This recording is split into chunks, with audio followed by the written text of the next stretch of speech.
Bismillahirrahmanirrahim. Salam əziz və dəyərli izləyicilərimiz, hər birinizi ali təcvid dərslərində xoş gördük. Çatdıq 6-cı dərsimizə, sözün sonundakı hə hərfinin qaydaları. İnşallah biz sizə hə hərfinin qaydalarını izah edəcəyik. Quranda sözün sonunda hə hərfi yalnız 3 növdür. Sözün tərkib hissəsi, ilhaq edilmiş və əvəzlik həsi. İndi isə bu saydığımız növləri sıra ilə izah edirik. Sözün tərkib hissəsində olan hə hərfi, məsələn, Allahu kəlməsində olan hə hərfi Allah sözünün tərkib hissəsidir və ya iləhu sözündə olan hə iləh sözünün tərkib hissəsidir və ya başqa misallar. Nəfqahu, təntəhi, yəntəhi, fəvakihu, vəcihu, vücuhu və s. Məlumdur ki, bu növ hə hərfinin hərəkəsi fəthə, zəmmə və ya kəsrə olmasından asılı olmayaraq olduğu kimi işbasız və uzatmadan tələffüz olunur. Yalnız hədihi sözünün sonunda gələn hə sözün tərkib hissəsi olsa da, bu söz işbalı, yəni hədihi ki, ekranda da görürsünüz, vəqf zamanı işbalı olaraq oxunacaq. Və keçid edirik ilhaq edilmiş hə hərfi. Bu nə deməkdir? İlhaq edilmiş, yəni sözün tərkib hissəsindən olmayan sakin hədir ki, heç bir mənası da yoxdur ki, kəlmələrin sonuna birləşilir. Əslində onu işlətməkdə məqsəd sözün sonundakı hərfin hərəkəsini qorumaqdır. Buna izah etmişdik öncəki dərsimizdə. Bu vəq məlum sözlərin sonunda tələb olunur. Həfsin rivayətlərinə əsasən vəsl zamanı da tələffüz edilir. Quranda ilhaq edilmiş hə hərfinin yerləri 1. Bəqərə surəsi 259, ləm yətəsənnə. Ənam surəsi 90, İqtədih. Qariyə surəsi 10-cu ayə, məhiyyəh. Yəni, izah etdiyim kimi, ləm yətəsənnə sonuncu hərəkəni qorumaq üçün, yəni nun hərfinin hərəkəsini qorumaq üçün hə hərfi artırılmışdır. Və yaxud İqtədi, İqtəd olmasın deyə hə hərfi artırılıb, olub İqtədih. Kitəbiyyə, Haqqa surəsi 19-25-ci ayələrdə, Hisəbiyyə, Haqqa surəsi 20-ci və 26-cı ayədə, 6. Məliyyə, yenə Haqqa surəsi 28, Sultaniyyə, Haqqa surəsi 29. Təbii ki, bunlarda ayələrin son vəzinlərini qorumaq üçün mütəal Allahımız bu hə hərfindən bu kəlmələrin sonunda istifadə edib. Və bunu da qeyd edim ki, ərcih və əlqih sözlərindəki hə hərfi ilhaq edilmiş kimi görsənsə də, əslində əvəzlikdir və bu barədə danışılacaq inşallah. Və çatdıq 3-cü hə əvəzlik həsi. Tərif edək əvəzlik həsin.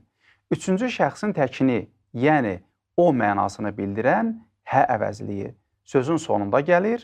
Məsələn, ləhu, onun üçün, minhu, ondan, kitəbihi, onun kitabı, nasaruhu, ona kömək edirlər. Bildiyimiz kimi əvəzlik hə heç vaxt fəthəli olmur. Əksinə, həmişə kəsrəli və ya zəmməli olur. Əlbəttə, əsl hərəkəsi zəmmədir. Sadəcə, özündən əvvəl kəsrə yaxud yə hərfi gəldikdə çox vaxt onunla uyğunlaşaraq kəsrəli olur.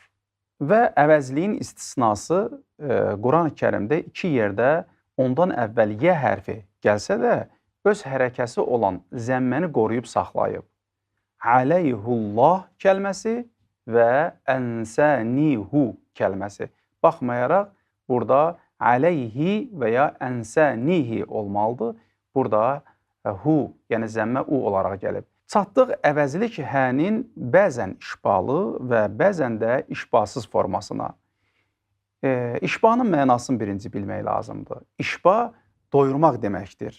Burada məqsəd qısa səsin uzun səsə, mədli hərfə çevrilməsi deməkdir. İşbasız isə hərfi qısa səslə ifadə etmək deməkdir. Məsələn, ulə kəlməsində həmzə işba olur. Amma Uli sözü isə tam əksinə işbasızdır. Yəni biri mədli olaraq oxunur, biri isə mədsiz olaraq oxunur. Ləhu sözündə də işbalı, minhu sözündə isə onun əksi olaraq işbasız oxunmuşdur. Sonda demək olar ki, əgər əvəzlik hədən sonra qısa hərəkəli hərf gələrsə, əvəzlik hə işba olur, əks təqdirdə işbasız oxunur. İndi isə mövzunun daha ətraflı izahına keçək. Əvəzlik hənin işbasız oxunması üçün şərtlər. Görək onlar hansılardır? Əvəzlik hənin hər iki tərəfi və ya yalnız bir tərəfində sukunlu hərf olarsa, işbasız oxunur. Məsələn, iləyhil masir, iləyhi oxuya bilmərəm. Lədəyhi xubra və ya min dunihil batilu. Əxazəthul izzətu minhu ləhmə. Və sonuncu misal, və ləhul həmdu. Əvəzlik hədən sonra təşdidli hərf gələrsə, işbasız olur. Məsələn, bihilləzinə min dunihiş şəfəətə ləhuzzikra ənzələhulləzi. Əvəzlik hədən öncə mədli hərflərdən biri gələrsə, işbasız oxunur. Məsələn, ənzəlnəhu iləykə. Diqqət etdiniz, ənzəlnə hədən öncə mədli hərf gəldi. Ətəynəhu rəhmətən fihi hudə bəliğihi illə və tuəzziruhu və tuvəqqiruhu. Bu qaydalar. Misallara diqqət etsəz, daha gözəl biləcəksiniz ki, hə harda uzanır, harda uzanmır. İndi isə əvəzlik hənin işbalı oxunması üçün şərtlər.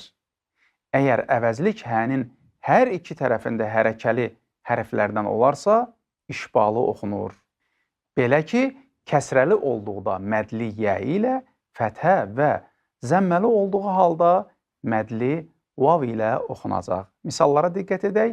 Bihi vələ. Diqqət edirsiniz, hə uzanır, yəni işba olur, dolu oxunur. Fələhu əşru fi hukmihi əhədə innəhu ləqavlu min dunihi multəhədə rabbuhu bi kəlimətin. Çoxlu misallar vurmaq olar işbalı həyə. Və bunu da qeyd edim ki, kişi cinsinə aid əvəzliklərin cəmini bildirən mim hərfi də bəzən mədli vav səsi götürür özünə.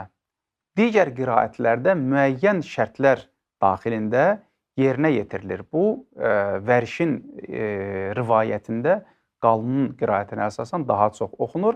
Asimin qiraətində isə yalnız ondan sonra digər əvəzlik işlənərkən məd baş verir və Quranda da yalnız bu kəlmələrdə istifadə olunub.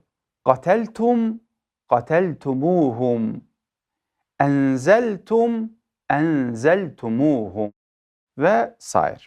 Və əvəzlik həyə aid olan bəzi qeydləri, istisnaları diqqətinizə çatdırmaq istəyirəm. Birinci, ərcih, fəəlqih sözlərindəki əvəzlik hə sukunla verilsə də onları qətiyyən ilhaq edilmiş hə ilə səhv salmaq olmaz. 2. Ənsənihu, əleyhullah kəlmələrində zəmmə ilə oxunmalıdır. Bunu yuxarıda da qeyd etdik.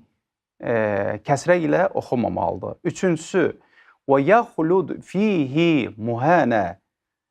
Bu kəlmədə, fihi kəlməsində işba fihi muhənə.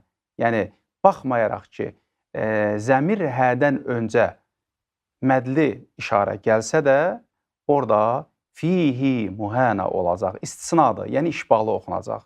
Dördüncü, yardahu ləkum. Bu sözdə isə işba olunarkən işbasız oxunacaq.